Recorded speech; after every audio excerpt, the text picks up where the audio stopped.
처음부터 지금까지 이상하게 흘러갑니다. 이상한 재판과 판사의 대통령의 참전으로 더 이상해졌고 앞으로도 그럴 것 같습니다. 우리는 이상한 나라에 사는 걸까요? 여러분 안녕하십니까? 신경민의 더 멘트 시작하겠습니다. 검사 감찰 문제 다시 한번 지적하겠습니다. 이 문제 처음부터 지금까지 이상하게 흘러갑니다. 이상한 재판과 판사의 이례적인 검사의 판사 기피로 이상하더니 대통령의 참전으로 더 이상해졌고 앞으로도 그럴 것 같습니다. 우리는 이상한 나라에 사는 걸까요? 하나씩 짚어보겠습니다. 연어의 회식 재판은 공판 준비 기일만 9차례 열렸습니다. 준비 기일은 대개는 한 차례, 많아야 두세 차례 열리는 게 관행인데 9번이라니요. 재판부터 이상하죠? 또 이 재판은 국민참여재판으로 결정됐고 그런 판에 증인은 거의 채택되지 않았습니다. 회식을 수사한 검사와 변호인마저 증인에서 배제됐습니다. 수사받은 증인을 부동의했기 때문에 증인마저 법정에 나오지 않으면 증거 능력을 갖지 못하고 재판에서 입증은 불가능합니다. 국민참여재판에서는 1심 증언과 증거가 아닐 경우 상급심에서 인정받기 어렵습니다. 대법 판례가 그렇습니다. 이 재판은 한마디로 1심 재판이 결정적입니다. 증인 대부분을 기각한 판사는 아무래도 무죄 심증과 결론을 확실하게 갖고 재판에 임한다는 느낌을 줍니다. 판사가 이상하죠? 검사 입장에서는 1심 재판에서 손발이 묶여 입증을 할 수 없게 됐고 공소유지를 하나마나 하게 된 겁니다. 수사검사가 아니고 공판검사입니다. 검사는 판사 기피 신청이 최후이자 유일한 방법이었습니다. 그래서 수원지검 내부 협의와 대검 보고를 거쳐서 판사를 기피한다는 매우 이례적 조치를 취했습니다. 이례적이지만 이상하진 않습니다. 25일까지 상황이 이렇습니다. 다음 날인 26일 상황이 복잡해집니다. 아시는 대로 대통령이 참전합니다. 연호의 재판에 대통령의 개입과 참전은 뜬금없고 이례적이고 이상하고 수상하기까지 합니다. 대통령의 개입 이유가 뭘까요? 두어 가지 추론이 가능하긴 합니다. 대통령이 연호의 사건 진상을 속속들이 잘 안다는 전제에서 이화영 부지사가 억울하고 검찰 수사와 기소, 재판이 모두 부적절하다고 볼 가능성이 있습니다. 그래서 검찰이 이런 재판을 진행하려고 하니까 못마땅할 수 있죠. 그게 아니라면 이화영이 관여한 대북 송금 사건 자체에 대한 검찰 수사부터 못마땅할 수 있습니다. 아무리 그렇다고 해도 대통령 개입?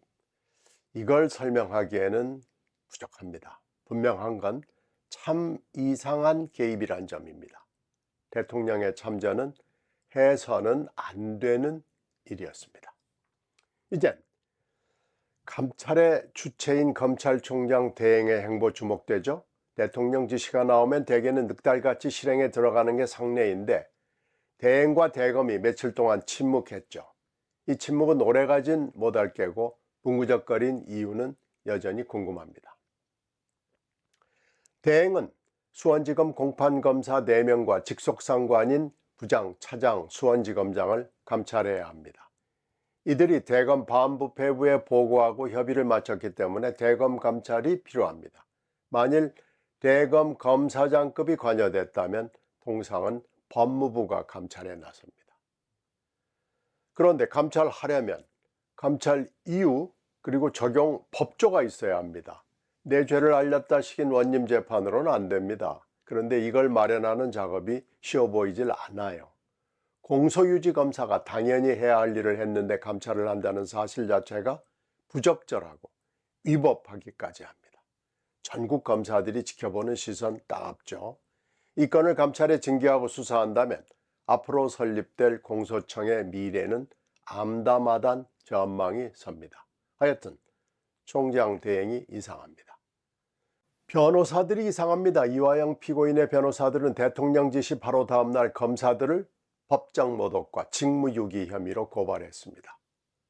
검사가 판사를 기피하면 변호인들은 검사들에게 비난 정도를 할 수는 있지만 형사적 대응을 하진 않았습니다. 뭔가 뒷배가 의심스럽죠? 변호사들이 이상합니다. 대장동 항소 포기 사건에서는 한 달이 되도록 명령과 지시를 한 사람이 나타나지 않고 있습니다. 희미하게 있다면 정성호 법무장관 정도인데 신중하게 처리하라고 검찰에게 전달했을 뿐이라고 지시한 적은 없다고 발을 여전히 빼고 있습니다. 진짜 명령자는 별도로 존재하거나 없는 겁니다. 이른바 저쪽이 의심받는 이유죠. 정성호 법무장관은 검사 감찰권에서는 잘 모른다고 했고 실제로 맞아 보입니다. 그런데 검사 감찰 사건은 명령자가 분명합니다. 바로 대통령이고 대변인이 명시적으로 브리핑했습니다. 이건 빼박입니다. 그러면 대통령 개입의 이유는 뭐일지가 더 궁금해집니다. 검찰을 손안에 든 공깃돌 내지는 코마 상태로 보고 우습게 대해도 된다고 보는 걸까요? 아니면 대통령 관련 사건을 대하는 태도에 대해 검찰에게 확실하게 경고 메시지를 직접 보내 검찰의 힘을 테스트하는 걸까요? 또는 해외 순방 중 보고를 듣고 책에서 배운 사법부 권위를 세우겠다는 심지가 불끈 솟아난 걸까요? 대변인이 그렇게 설명을 했으니까 혹시 그랬을까 생각해 보지만 여당이 그렇게 모욕하는데도 대통령실이 침묵했던 걸 보면 이 설명은 맞지 않아 보입니다. 아니면 대장동 사건과 대북 송금 사건에서 대통령의 판단력을 흔들게 할 만한 무슨 일이 생긴 걸까요? 대장동 사건 재판은 모든 사안에서 여전히 오리무중으로 남아있지만 이화영 사건은 처음부터 분명합니다. 두 사건의 차이가 뭔지 잘 모르겠습니다. 본질은 같고 양태만 다른 것인지도 모르겠습니다. 이게 참으로 이상한 대목입니다. 어떤 경우라도 법심판자가 지켜야 하는 염치와 윤리 도덕의 원칙을 정리한 대응으로 지난 유튜브에서 회피 깊이 재척을 설명드렸습니다. 대장동과 이화영 사건을 지켜보면서 정치인에게도 자기 사건에 대해서는 회피 깊이 재척 원칙을 적용할 필요가 있다는 생각이 듭니다. 향후 대통령은 그게 무슨 사건이건 본인에게 중지된 재판에 대해서 모른 채 하는 게 곧 회피하고 재척하는 것이 맞아 보입니다.